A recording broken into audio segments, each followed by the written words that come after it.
कि हो सकता है कि आपके मम्मी पापा बहुत सारे ऐसे हों जिनको भी आइडिया नहीं हो कि माइक को कैसे म्यूट करते हैं, कैसे अनम्यूट करते हैं, अपनी बात कहनी है तो कैसे कहनी है।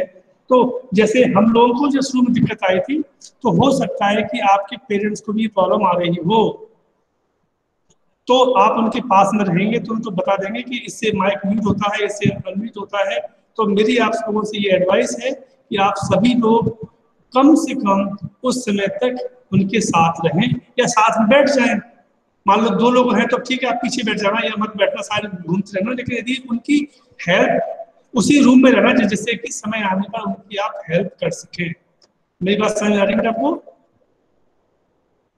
Yes sir. Yes sir. Yes sir. Thank you. तो आपको इतना करना है कि अपने पेरेंट्स की हेल्प करनी है, क्योंकि आप जानते हैं कि वो लोग भी इसके लिए कोई यूज टू नहीं है। मुझे खुद को याद है जब हमने स्टार्टिंग किया था तो बड़ा ऑकवर्ड सा लगता था। धीमे धीमे थोड़ा सा हम लोग इसमें माहिर हो गए हैं, लेकिन फिर भी तो मम्मी पापा तो बिल्कुल नए नए होंगे, उनको आइडिया होगा नहीं, तो उनकी हेल्प करने के लिए आप साथ रहेंगे, नंबर 1। और यदि आप साथ में नहीं बैठते हैं तो एटलीस्ट वहाँ आसपास रहना, जिससे कि आप उनकी समय आने पर मदद कर सकें। ये ध्यान रखिएगा, है ना? ओके, सो नाउ सबसे पहले ये मैं आपसे मैंने कहा था कि ये हमारा चैप्टर पूरा खत्म हो गया है, पूरा चैप्टर खत्म हो गया है। इसमें कुल 4 प्रैक्टिकल्स हैं, ओम्स लॉ, मीटर ब्रिज और पोटेंशियोमीटर के 2। First, to compare the electromotive force, and second, calculate the internal resistance of the cell. Right now हम लोग जो पढ़ चुके हैं वो इलेक्ट्रोस्टैटिक फर्स्ट, इलेक्ट्रोस्टैटिक सेकंड, यानी कि सारा कुछ पढ़ लिया, कैपेसिटर पढ़ लिया हम लोगों ने। इसके बाद हम लोगों ने करंट इलेक्ट्रिसिटी पढ़ लिया। इतना सिलेबस हमारा अभी तक हो चुका है, ठीक है। और जहां तक सवाल इसके स्पीड की है, तो मैं ये बता दूं आपके लिए, अभी मैं शायद 3 या 4 कुछ दिन पहले हम लोग जब घर से पढ़ा रहे थे, तो शिक्षक ने मुझसे कहा था कि आप जो अभी पढ़ा रहे हो ये तो आपने हम लोगों को सितंबर के महीने में पढ़ाया था। जो ये यानी कि अभी जो सिलेबस चल रहा है, ये सिलेबस सितंबर के महीने का था, जो हम लोग अभी अगस्त में ही लगभग खत्म कर चुके हैं। उसकी पीछे वजह ये रही कि हमारी क्लासेस हमारे मार्च में भी चली गई थी, अप्रैल में भी हो गई थी, इवन मई में भी चली कुछ समय तक के लिए, जून से फिर चालू हो गई। और दूसरा ये हुआ कि हमारा जो अब क्लास में जब हम पढ़ाते हैं तो मोस्टली पढ़ाते ही हैं, है ना। और जबकि क्लास में तो क्या होता है कि अगर कोई बातचीत हो गई, कोई कार्यक्रम हो गया, कोई प्रोग्राम हो गया, तो नहीं हो पाता है। तो वो उस हिसाब से ये है ना। तो सिलेबस ठीक चल रहा है। अब मुझे बताइए कि इतने जो मैंने आपको आज तक पढ़ा दिया है, उसमें यदि कोई भी डाउट हो, न्यूमेरिकल की फॉर्म में हो या थ्योरी की फॉर्म में हो, मुझसे अब आप एक एक करके क्वेश्चन पूछें। मुझे अच्छा लगेगा कि आप सभी लोग मुझसे क्वेश्चन पूछें, at least 1 question from your side. Sir Gauss law में डाउट था। गॉस लॉ में? हाँ बोलो सर। वो गॉस लॉ हमने सर न्यूमेरिकली पढ़ा था, वो तो हमें पता है कि उसका फॉर्मूला, पर सर वैसे है क्या, ये ढंग से समझ नहीं आया। एक्चुअली में क्या है कि हाँ, गॉस लॉ को समझ लो। गॉस लॉ ये कहता है कि मान लो ये एक चार्ज बॉडी है, ये एक बॉडी है, इसको आपने चार्ज दे रखा है। तो ये हम लोग एक और वर्ड पढ़ चुके हैं, उसका नाम है इलेक्ट्रिक लाइंस ऑफ फोर्स। क्या पढ़ चुके हैं हम लोग? Electric lines of force. तो इलेक्ट्रिक लाइंस ऑफ फोर्स इसमें से कितनी पास होती है, नंबर की बात कर रहा हूं, ध्यान देना। इलेक्ट्रिक समीर आलम, बेटा फोटो अपना लगा लो तो जरा अच्छा रहेगा। जोकर्स का फोटो नहीं लगाते? Yes sir. हाँ, दुनिया में बहुत सारे अच्छे लोग हैं, उनके फोटो लगा सकते हो, बाकी आपकी पर्सनल चॉइस है, मैं कुछ कहूँगा नहीं। और नहीं तो खुद की लगाओ यार, तू बहुत स्मार्ट है, ऐसा मुझे सुनने में आया है। क्योंकि मुझे याद है, शक्ल भी याद नहीं आ रही कोई। अब देख, यदि तुमने यहाँ पर वो किया होता, अपना फोटो होता, तो मुझे याद होता कि हाँ ये समीर आलम है ना। तो ठीक है, ये मान लो बेटा मोबाइल है। तो ये तो आपको पता ही है कि जब किसी बॉडी को चार्ज देते हैं तो उस बॉडी के अंदर इलेक्ट्रिक फील्ड डेवलप होता है। अब वो जो इलेक्ट्रिक फील्ड डेवलप हुआ है वो कितना है, तो it's depend on the electric lines of force. More lines of force, more intensity of electric field. तो अब ई क्या होता है वो पता ही है आपको, ई होता है sigma upon epsilon not. Sigma क्या है, क्यू अपॉन ए। क्यू क्या है, चार्ज है, ए एरिया है, एप्सिलॉन एक कांस्टेंट वैल्यू है। तो हमको यदि चार्ज पता हो कि इस बॉडी को हमने इतना चार्ज दिया है, तो हम ये कैलकुलेट कर सकते हैं कि उसके अंदर कुल कितनी electric lines of force pass हो रही होंगी। इसके लिए, और क्यों, क्योंकि electric lines of force is invisible, ये विजिबल नहीं है, दिखाई नहीं देती, हम गिन लें, हम एक आइडिया होता है। मान लो बेटा मैं ये कहता हूँ कि इसमें से होकर के एक भी electric lines of force pass नहीं हुई, इसका मतलब मालूम क्या है कि इसका इलेक्ट्रिक फील्ड जीरो है।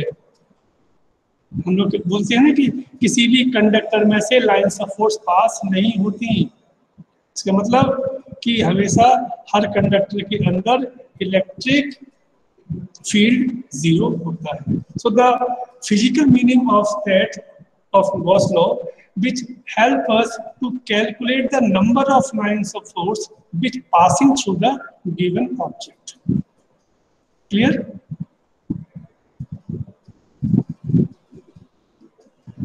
Yes, sir. Okay, next question.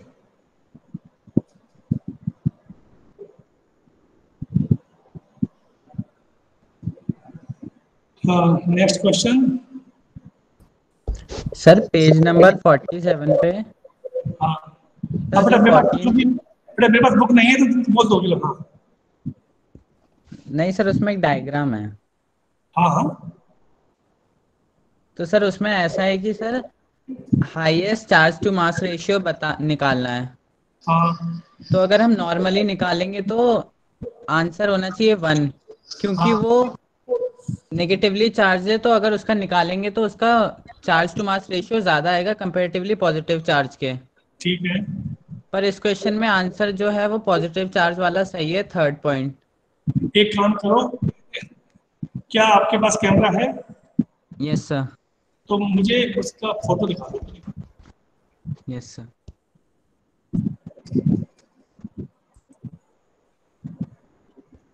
तो इसने बिल्ली बना रखी है।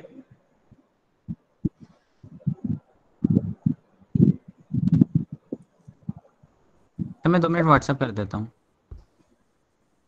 ओके, यूनिफॉर्म नहीं है? नहीं सर, बैक कैमरा खोलना पड़ेगा फिर वो। चल कोई नहीं बेटा, ये ध्यान रखना कि मैं मैंने भी 12th पास किया है, मतलब है ना।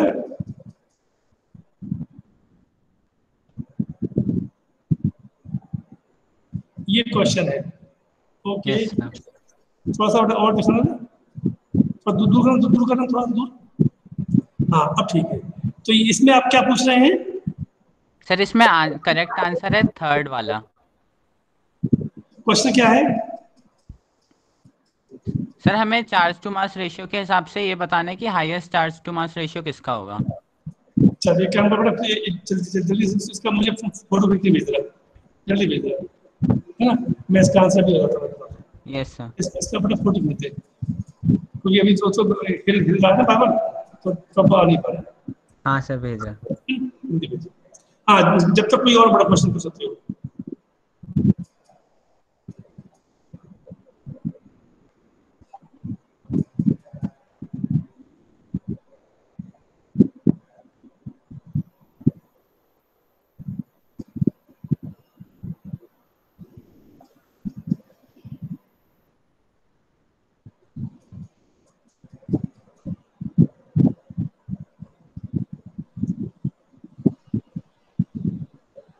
हाँ बेटा, मैं इंतजार कर रहा हूँ बाकी लोगों से क्वेश्चन के लिए। ये अंजलि दीदी,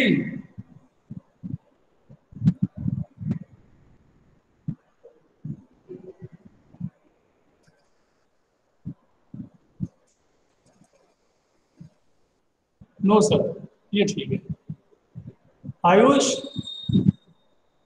यस सर, सर मैं एक बार चेक कर रहा हूँ। ओके। भूमिका,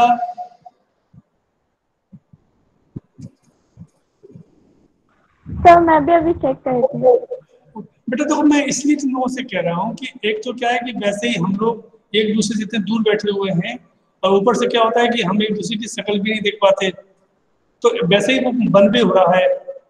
अब यदि उसमें भी यदि आप लोग बिल्कुल मौन रहोगे तो मालूम है कि कभी कभी मुझे ऐसा लगता है कि मैं पागलों में तरह लगा हुआ हूँ और सामने कोई है ही नहीं। तो बीच बीच में यदि आप लोगों के रिस्पॉन्सेज आते हैं तो थोड़ा सा मुझे अच्छा लगता है, मुझे मतलब हर किसी को अच्छा लगेगा, है ना। तो ये इसलिए कह रहा हूँ, है ना। मोहम्मद,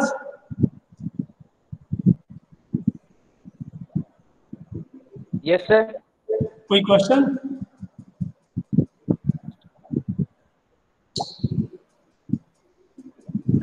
सर, हाँ सर पोटेंशियोमीटर से पोटेंशियल डिफरेंस भी फाइंड कर सकते हैं? पोटेंशियोमीटर से पोटेंशियल डिफरेंस, यस, बिल्कुल सही क्वेश्चन पूछा है, बल्कि बहुत ही परफेक्टली कर सकते हैं। ये अभी बेटा मैंने इसे छोड़ दिया था कि अभी आगे एक टॉपिक आएगा वोल्ट मीटर। वोल्ट मीटर, उसका काम होता है पोटेंशियल डिफरेंस को नापना। It is the instrument which major the potential difference. वहां पर एक क्वेश्चन आएगा आप लोगों के लिए, उसमें मैं आपको बताऊंगा कि जो पोटेंशियल डिफरेंस को एग्जैक्टली यदि आपको करना है तो द बेस्ट सुटेबल इंस्ट्रूमेंट है, उसका नाम है पोटेंशियोमीटर। बस दिक्कत क्या होती है इसमें कि ये थोड़ा सा इसका प्रोसेस लंबा है, इसका प्रोसेस थोड़ा सा लंबा है, इसलिए हम इसको यूज नहीं करते। बाकी परफेक्टली यदि आपको करना है तो ये है, बिल्कुल सही बात है। We can measure the potential difference of any two points with the help of potentiometer exactly. But sir errors भी तो आ सकते हैं ना? नहीं, इसमें एरर नहीं होती है, मैं बताऊंगा। एक्चुअली उसका एक प्रिंसिपल है। जो बड़ा एरर चाहिए अलग हो गई। जो बड़ा इसको ऐसे समझो पहले कि मैंने आपको पढ़ाया, ठीक है, और मैंने ही आपको गलत पढ़ा दिया, तो जाहिर है कि आपके नंबर कम आएंगे। तो ये तो मिस्टेक हो गई इंस्ट्रूमेंट की, यानी कि मेरी मिस्टेक हो गई। लेकिन मैंने पढ़ाया सही था, आपसे पढ़ने में गलती हो गई, तो ये होती है एरर। तो यहां पर क्या है कि पोटेंशियोमीटर रीडिंग सही दे रहा है, मगर आपने रीडिंग रॉन्ग नोट कर ली, इसे कहते हैं एरर। एरर में और उसमें अंतर है, दोनों में, डिफेक्ट में।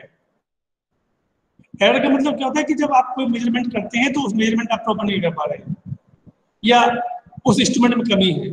यहाँ ऐसा नहीं है, यहाँ पर वो सही काम कर रहा है, यदि फिर भी एरर आती है तो दैट मीन्स हमसे कहीं पर कोई गलती हुई है ना। लेकिन उसमें क्वेश्चन बनेगा, मैं आपको बताऊंगा कि potentiometer is better than volt meter, why, ये क्वेश्चन आएगा, तब इसका आंसर मैं आपको और डिटेल में बताऊंगा, तब कुछ समझ आएगा।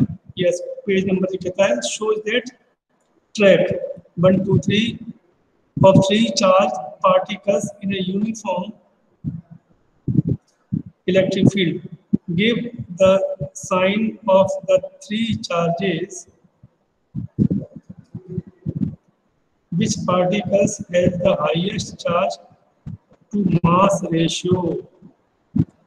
देखो बेटा, ये तो कंफर्म है कि इसमें जो 1 और 2 है हार्दिक, वो नेगेटिव है, और जो 3 है वो पॉजिटिव है। इसमें कोई डाउट?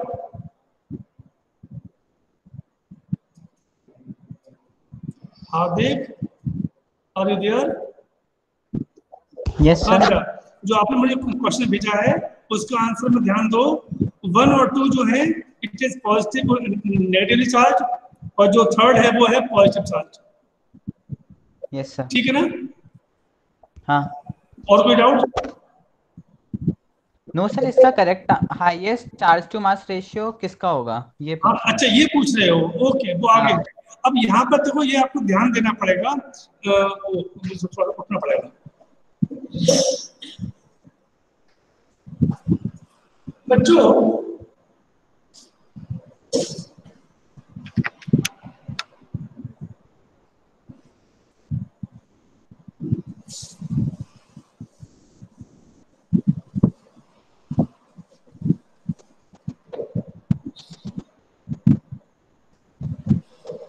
वो ये पूछ रहा है Q अपॉन M,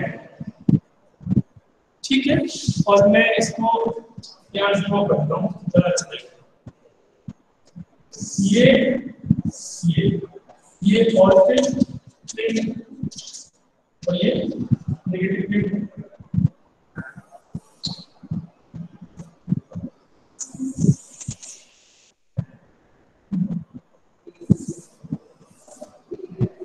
अब यहाँ पर ये 1 2 और 3, तो ये उसे give the sign of the 3 charges which particle has the highest charge to mass ratio. वो ये पूछ रहा है दूसरा कि Q अपॉन M किसका ज्यादा होगा। तो इसका आंसर क्या दिया है बेटा? Sir third. ठीक है। अब एक बात ध्यान देना, ये दोनों नेगेटिव हैं, ये कैसे मालूम लगे आपको? Because they are move towards positive plate, तो ये नेगेटिव हो गया, और ये जा रहा है नेगेटिव को, तो ये पॉजिटिव हो गया। अब यहाँ पर सिर्फ बताना आपको क्या है कि इलेक्ट्रिक वो किसका Q अपॉन M ज्यादा होगा। अब ध्यान देना बेटा,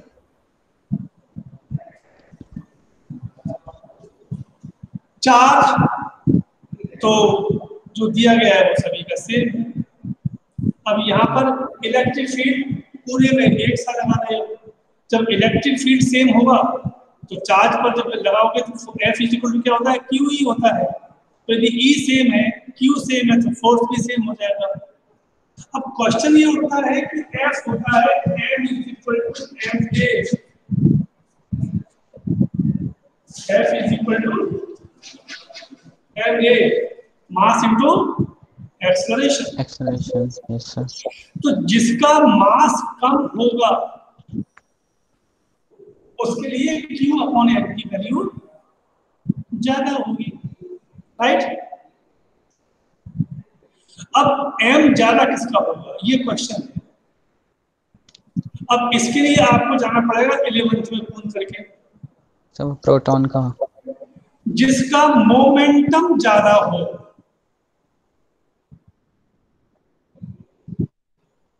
ठीक है? अब मोमेंटम क्या होता है? Mass into velocity.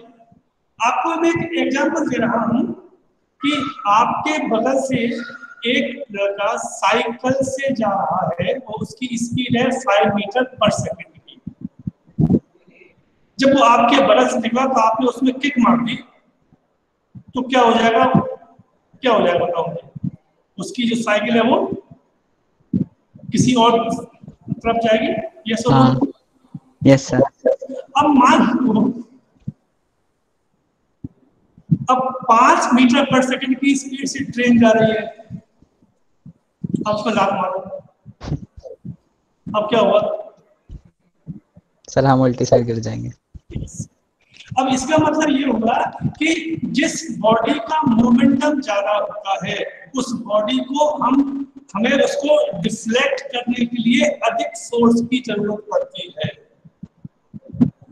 अब मोमेंटम ज्यादा होने की दो पॉसिबिलिटी है, या तो मास ज्यादा हो या वेलोसिटी।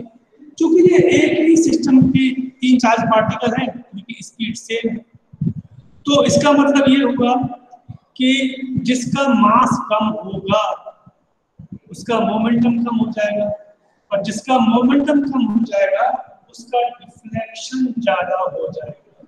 यानी कि जो अधिक डिफ्लेक्ट होगा, यानी कि जो हल्का है, जैसे साइकिल हल्की थी, ट्रेन हैवी है, उसका मास ज्यादा है, तो साइकिल में अधिक डिफ्लेक्शन आ गया, इसका मतलब उसका मास कम है। तो जिसका डिफ्लेक्शन ज्यादा होगा उसका मास कम हो जाएगा, और जिसका मास कम हो जाएगा उसका Q/m बढ़ जाएगा। इसलिए इसका आंसर कौन सा हो गया, जो दिया हुआ बुक में वही है, ठीक है ना। So this is the way to understand कि इसका मीनिंग क्या है। ये पहले ये भी अपने टॉपिक में था, अब हटा दिया है इसको। इसका नाम, इसको बोलते हैं स्पेसिफिक चार्ज। याद रखना बच्चों, सभी से बोल रहा हूँ, इसे बोलते हैं स्पेसिफिक चार्ज। चार्ज पर यूनिट मास, चार्ज पर unit mass is known as specific charge. Q/m या E/m भी बोल सकते हैं। Good, doubt clear? Yes sir, thank you sir. Okay, welcome. Next sir एक बार व्हाट्सएप देख लो। अच्छा, भेज दिया। गुड।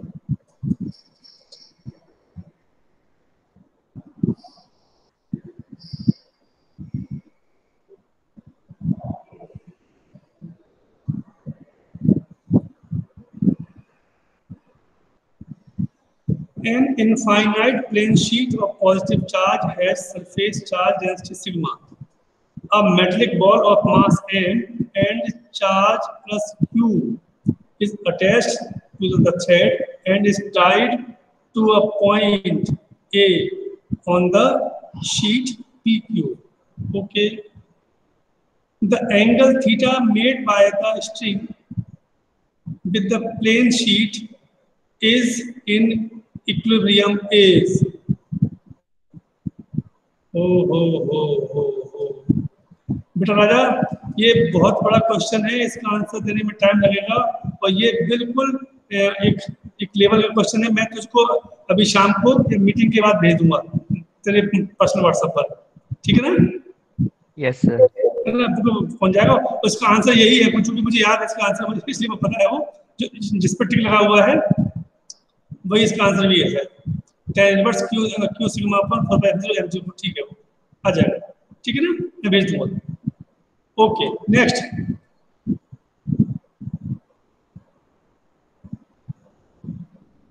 नेक्स्ट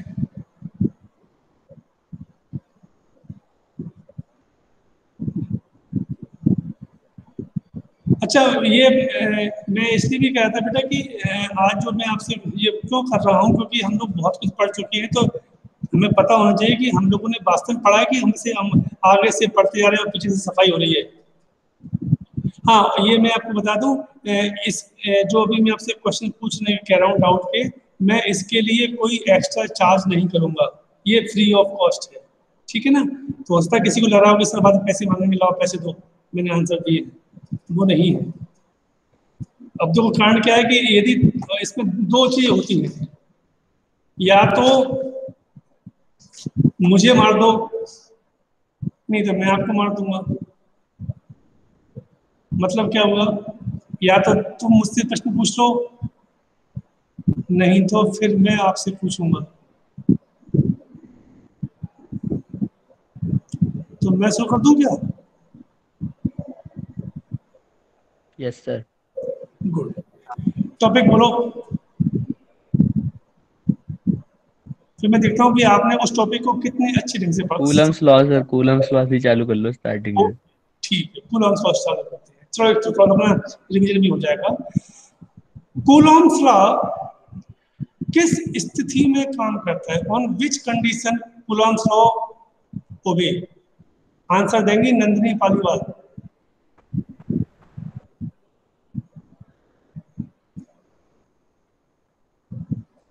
अब नंदिनी है ही नहीं। नंदिनी उधर हो, चलो Sameer.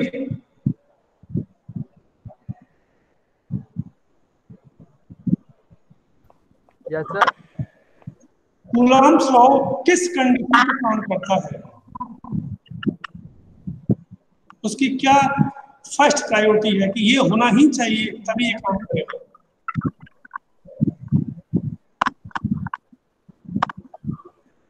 Charge body. Charge body तो होता ही है वो, खैर पॉइंट चार्जेस होने चाहिए दो। No no not necessary. वेलगा Rakesh.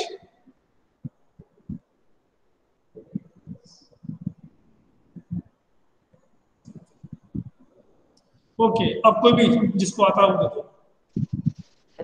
Charge rest sir charge rest में होना charge rest stationary charge stationary इसकी पहली शर्त है। पॉइंट चार्ज हो नहीं हो फर्क नहीं पड़ता उससे। पॉइंट चार्ज तो ये मानते हैं कि ये चार्ज ज्यादा है और डिस्टेंस दूर है तो उसकी होता है वो, लेकिन उसकी पहली शर्त होती है, क्योंकि उसका नाम ही क्या है, इलेक्ट्रोस्टैटिक। जब चार्ज स्टैटिक पोजीशन में हो, नॉट डायनामिक पोजीशन में हो, तब जो फोर्स काम करता है उसे हम कहते हैं इलेक्ट्रोस्टैटिक फोर्स।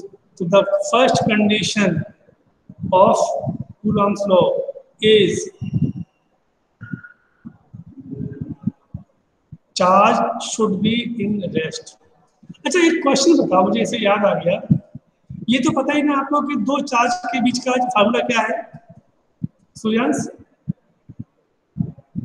दो चार्ज के बीच, हाँ, इसका फार्मूला क्या है कि दो चार्ज Q1 Q2 के बीच में डिस्टेंस आ रहा है, तो फोर्स का फार्मूला क्या होगा? Sir 1/4 pi epsilon naught into Q1 Q2 upon R square. ठीक है। अच्छा, 11th में पढ़ा हुआ आपने, 11th में वो पढ़ा हुआ ग्रेविटेशन लॉ पढ़ा हुआ, वहां पे क्या था formula? F is equal to G m1 m2 upon r square. तो m1 इनटू m2। अच्छा, ये कभी तुमने जब सर से मैंने मुझसे पढ़ने से पहले जहाँ भी आपने पढ़ा है, जिस सर ने पढ़ाया आपको, ऐसे बहुत सारे फार्मूले मिलेंगे आपको। इसमें क्या आता है कि this force is directly proportional to the this, और जब डिस्टेंस की बात आती है तो लिखा होता है कि it is inversely proportional to the R square. R square क्यों? आर क्यों नहीं? आर क्यू क्यों नहीं? आर की पावर 4 क्यों नहीं? Very interesting question. और उसका वो, जब आप ये कहते हो कि द फोर्स ऑफ अट्रैक्शन और repulsion between two point charges is directly proportional to the product of their charges, okay, मतलब चार्ज बढ़ाओगे तो फोर्स बढ़ेगा, okay, and inversely proportional to the square distance between them. इसका मतलब distance बढ़ाओगे तो force बढ़ता है, तो कम होता है। तो वो तो F is equal to 1/4 pi epsilon naught into Q1 Q2 upon R लिखने में भी हो जाएगा। यदि आप 1/R कर दोगे तो भी R बढ़ाओगे F कम हो जाएगा, और फिर R अपॉन से थोड़ा कम होगा तो फिर R की कर दो, और या R की पावर 1 और 2 के बीच में कर दो। एग्जैक्ट R स्क्वायर क्यों होती है? हमेशा दिमाग को थोड़ा सा खुजाओ फिर निकालो आंसर। सर वो इनवर्स स्क्वायर लॉ है ना एक न्यूटन का। हाँ, वो तो आर स्क्वायर है इसलिए हम कहते हैं। सर यस सर, उसमें से अगर मतलब जो डिस्टेंस आर स्क्वायर होता है उसमें से अगर उन दोनों को अलग अलग करके उसको इंटू 1/R कर देंगे, जो बचेगा वो पोटेंशियल एनर्जी होती है। सोचो, और ये आप पिछले कई सालों से पढ़ते आ रहे होंगे। Sir density of field lines की वजह से नहीं, देखो फील्ड लाइंस की बात मत करो, क्योंकि ये जो बात चल रही है ये तो जनरल बात चल रही है। ये ग्रेविटेशन में भी काम होता है, इलेक्ट्रिक फील्ड में भी काम होता है। अभी हम लोग आगे पढ़ने वाले मैग्नेटिक फील्ड, वहां भी आएगा अपना फार्मूला वाला, वहां आता है F is equal to mu naught upon 4 pi into m1 m2 upon R square, वहां भी आएगा। जब हम लोग बोलेंगे कि दो पोल के बीच में कितना फोर्स होगा तो वहां भी यही आएगा, वहां भी R स्क्वायर ही आएगा। सर क्योंकि दो बॉडी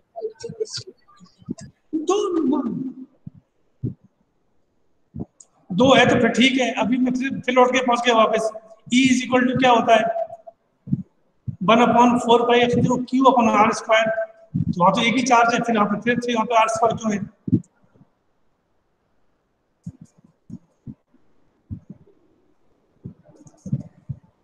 ये ध्यान रखना, ऐसे क्वेश्चन भी पूछूंगा। सर 1 मिनट सर, अभी बता रहा हूँ सर, 1 मिनट थोड़ी देर सोचने का टाइम। हाँ, ढूंढ ले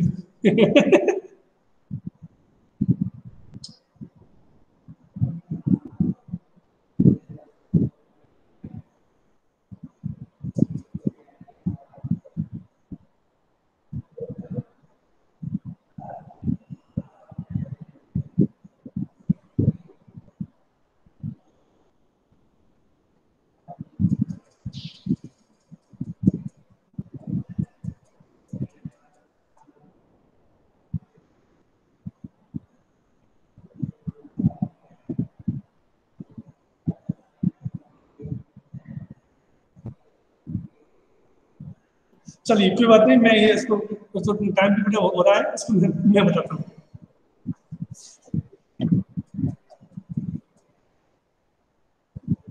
सर मोस्ट एनर्जेटिकली स्टेबल, इतना आंसर मिला सर अभी तक।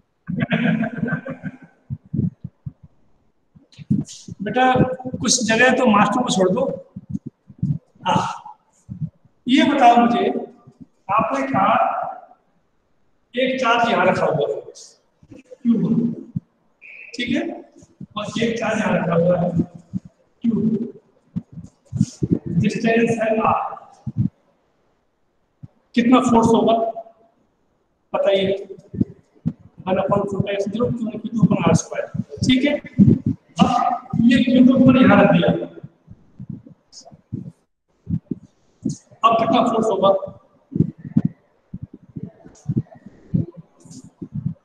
सेम होगा, ठीक है, सेम। अब मैंने यहाँ रख दिया, अभी भी उतना ही होगा, सेम, बस मैक्सिमम डायरेक्शन बदल जाएगा लेकिन अमाउंट सेम आएगा, ठीक है, ओके। अच्छा, मैं इसको यहाँ रखूं हवा में, R डिस्टेंस है, अब कितना आएगा? सेम, पीछे भी सेम, तो ये क्या बन गया? स्फीयर। स्फीयर का फार्मूला क्या होता है? ये एरिया का जो मिनिमम एरिया होता है, मिनिमम एरिया वो कितना है? 4πr²। 4πr यानी कि distance between centre to circumference, यहाँ पर centre to circumference, centre to circumference, okay. Four, अब आप यहाँ पे क्या बोलोगे कि force is inversely proportional to F1/4πr²,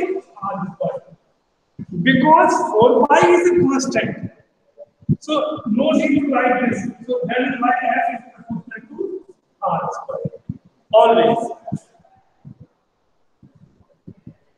आई बात समझ में? हमेशा मिनिमम जो आपको तो मैथ में आपने पढ़ लिया होगा कि मिनिमम सरफेस एरिया जो होता है वो 4πr² होता है। अब यहाँ पर 4π कांस्टेंट है तो वो प्रोपोर्शनल में उसको लिखने की जरूरत पड़ती नहीं है, तो बचा कितना? R²। इसलिए हम कहते हैं कि वो R होता है, ना तो वो R होता है, ना वो RQ होता है, ना कोई और पावर, सिर्फ R², because the area is depend on the square of radius. Square मतलब डिस्टेंस बिटवीन टू बॉडीज। जैसे हम कहते हैं कि अर्थ और सन है, तो अब क्या है कि सन सेंटर में आ गया तो अर्थ उसके घूम रही चारों तरफ, न्यूक्लियस है, इलेक्ट्रॉन है, तो वो घूम रहा है चारों तरफ। इसलिए हमेशा जब भी डिस्टेंस की बात आएगी तो डिस्टेंस हमेशा R² में ही लिया जाता है, ना तो R में, ना वो RQ में। पॉइंट समझ में आया? Yes sir. बेटा ऐसे क्वेश्चन लेके आओ, ये आएंगे, ऐसे मिलते हैं कभी कभी क्वेश्चंस, और उसमें थोड़ा सा आपकी ब्रेन स्टॉर्मिंग भी होती है। बात समझ आ रही है? तो ये आज का थोड़ा सा अपना एक टॉपिक रहा। मैंने आज इसलिए मैं देखा कि मैं थोड़ा देख लूँ।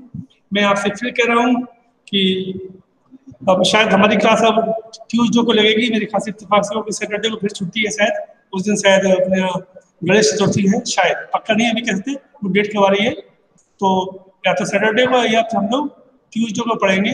तो फिर से बोल रहा हूँ, इसमें आपको यदि कोई भी डाउट हो तो आप वो डाउट पूछ सकते हो पहले मुझसे, पहले, और इसके बाद यदि आप कहेंगे सर नो डाउट, तो फिर हम उसको नेक्स्ट टॉपिक जो है हमारा हम चालू करेंगे, ठीक है ना। और मैं उम्मीद कर रहा हूँ कि हम लोग शाम को सभी लोग फिर से मिलेंगे ठीक शाम को 7 बजे। तब तक के लिए नमस्कार, साई राम।